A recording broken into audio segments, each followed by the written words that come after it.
Hello, hello. Are we ready? So next up, Adam is going to talk about security and usability. Come on up. Thank you. So, hello, my name is Adam, and I'm an engineer at Trezor. And today I would like to share some thoughts on usability versus security in storing your crypto. So, the question, what is the safest method to store crypto? I would argue that it's like secure self-custody. Let's break down these 2-3 words. Like secure, I would say like everyone knows what secure means. Like others can steal your funds, it's unhackable, etc. But with self-custody, I think that in the community there is sometimes like misunderstanding what these words really mean. So I would like to probably introduce you to a small town called Svitavy, and on this example show you what self-custody is not. So this town had 2 million euros stored in Sberbank, which is a Russian bank, and like everything worked fine. They probably have it there because of some like nice conditions, but then the Russian-Ukraine conflict began. And everyone was feeling like nervous and panicked and actually wanted to withdraw their funds from this bank. But what happened if like multiple people do this at the same time? That's called bank run. And bank in this like situation stops withdrawals, so you are not able to withdraw your funds, and you basically you are understanding that the money on your bank account is not really the money you own. Right now, let's get back to the self-custody. This is not self-custody. Self-custody means ownership, that you and you only can transact and like send these assets and crypto to other addresses. Right now, let's get to the main topic of the presentation, which is the security and usability. Here you can see a chart with like 2 axes, y-axis and x-axis. The y-axis means like security, how the solution is secure, and on the x-axis is usability, like how usable, how user-friendly the solution is.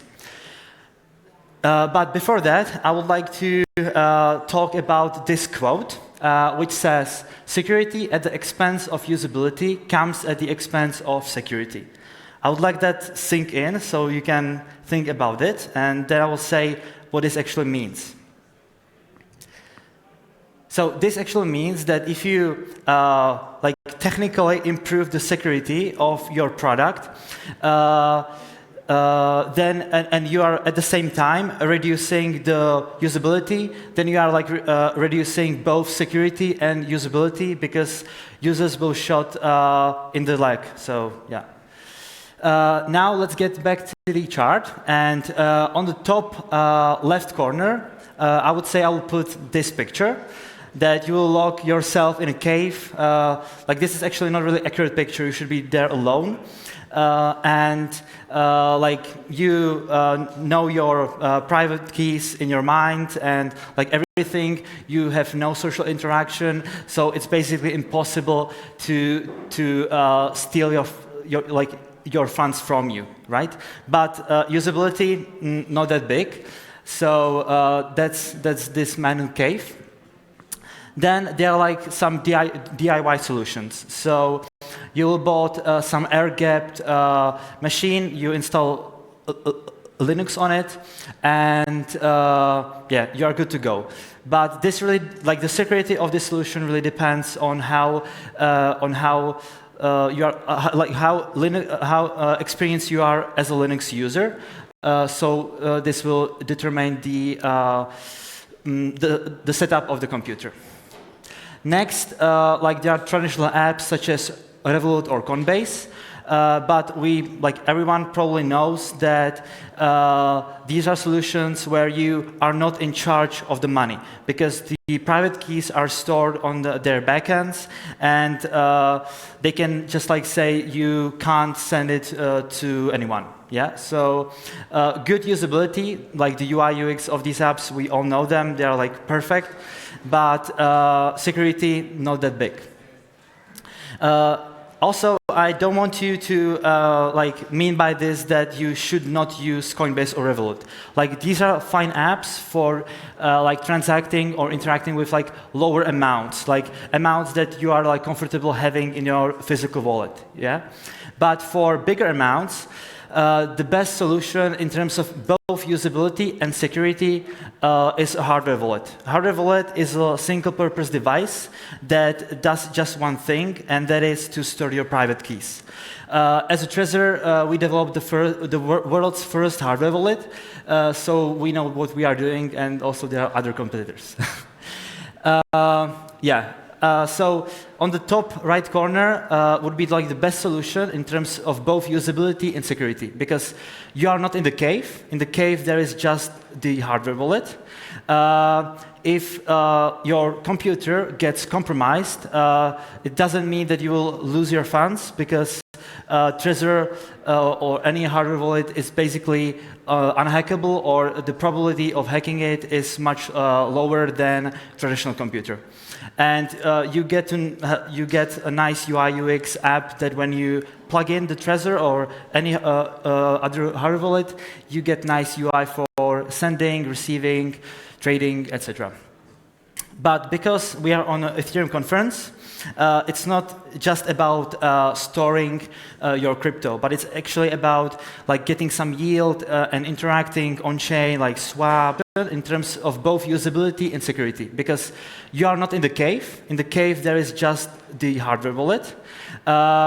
If your computer gets compromised, it doesn't mean that you will lose your funds, because Trezor or any hardware wallet is basically unhackable, or the probability of hacking it is much lower than traditional computer.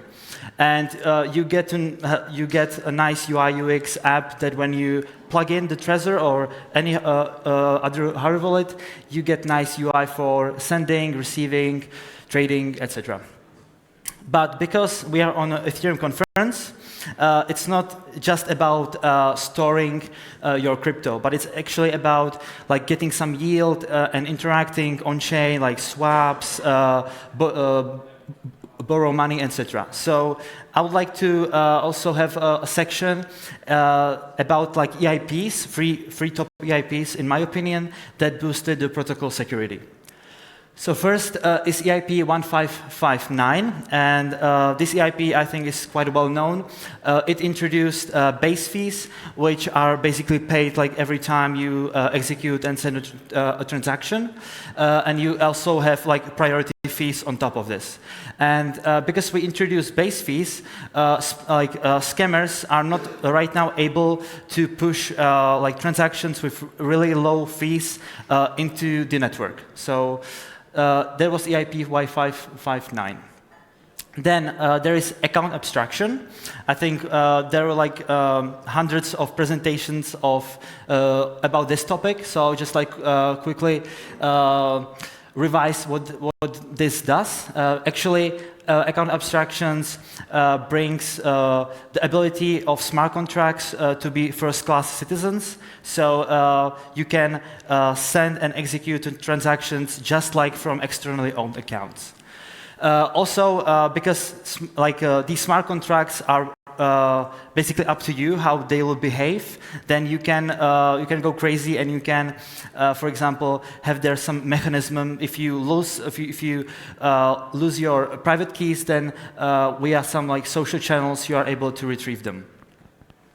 And the third EIP is transaction security, which basically introduced a new type of transaction that you submit the transaction on behalf. A third party is able to submit a transaction on your behalf, but you are not giving them the private keys at all.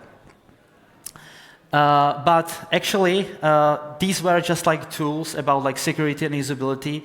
But the biggest threat in like actually losing your funds is yourself, because if you fell with some phishing attack, then not a hardware wallet, not a software wallet will save you, right? So you also need to be educated so you don't be fooled. And I would argue that also practice secure key management, to have it on like multiple places, don't tell your friends, etc., especially on X. So yeah. So what we have learned today, use a hardware wallet for larger amounts, and the other one from Trezor. Thank you. Thank you. And by the way, we are hiring at Trezor, so if you would like to know more about this opportunity, then ask or reach out to me or Tomasz, and we can talk. Thank you. Questions? We have plenty of time for questions.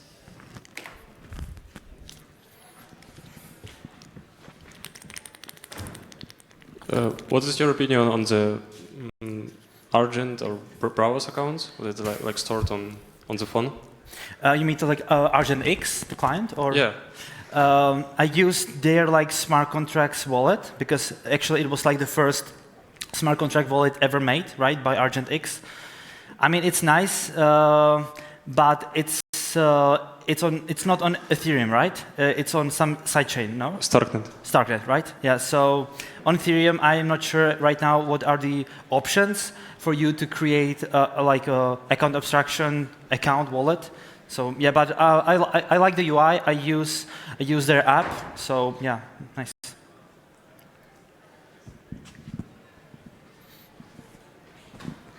Hi, my question will be, I believe, less technical. Thank you for your pitch. Anyways, I would like to ask you, yeah, you guys are the first device wallet that ever existed. And actually, I'm using you for the big amounts. But the question is, why is it so slow when it comes to adding new chains? Like, if you will be comparing yourself to other wallets, you're far behind when it comes to usability and accessing to the new chains, new blockchains, new coins. What's your take on this? Mm-hmm. Yeah, good question. It's something that we are like dealing right now, because I think, as you know, Trezor, from like the year 2013 when it all started, we were, and I would say also are right now, like a Bitcoin first company. So like our from the like founders point of view and product, for a long period of time there was like no need to adding like a new chains quickly. But right now we understand that there are like competitors on the market that have these chains, and we just don't have them. But I would say that in like 6 to 12 months you can expect quite new chains to be introduced in the app, such as Optimism, Avalanche, etc. On top of, well, 11 years after, right? And on top of that, the question is why amongst, well, you're the first ones, one of the best teams in town. And why is it that you're still having the connectivity through the wire? Like, most of your competition goes wireless, and this is the safest way as we know, but why are you still working through the wire? Also a good question, and I would say like wait, and you will see in a foreseeable future a product with Bluetooth connection. All right, good luck with that. Thank you.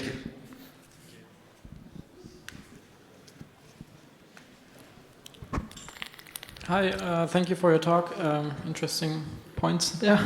My question is, what typical easy mistakes or more difficult mistakes do you see like most people make, but mostly like I'm interested in the most easy mistakes people make when securing crypto and like fixes for this?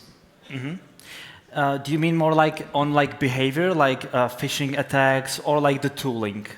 Like in general when losing crypto. And I think like most people don't use Trezor when they're interacting on chain. So yeah, I would say like everything comes from the fact that if you are like falling for these types of attacks, that your knowledge and like your security knowledge is not that good, and if you would just like slow down a bit and thinking through like, is this a legit airdrop, or can I somehow damage myself by doing this transaction? Or like, I would say like the first thing, like never tell anyone your private keys, because that's the biggest and the most often problem. Because if you give someone a private key or keys, then you are basically giving them access to your bank account or to your wallet. So yeah. If this answers your question. Any other questions?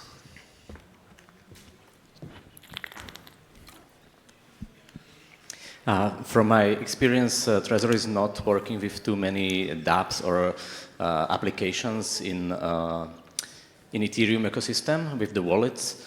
So do you do something to improve this? Because usually I can connect my ledger to many wallets, like browser extensions, but Trezor not. Yeah, this is a good question. When I was in the company for the first few months, I also didn't know that we enable users to interact with dApps. It's that with MetaMask, in MetaMask, you have option to connect a hardware wallet, and there is also Trezor. So if you connect your Trezor to MetaMask, then with MetaMask, you're able to use Uniswap and other dApps, for example. So if you can try this, then tonight. Yeah, because MetaMask is kind of not that great, so the other ones like Yeah.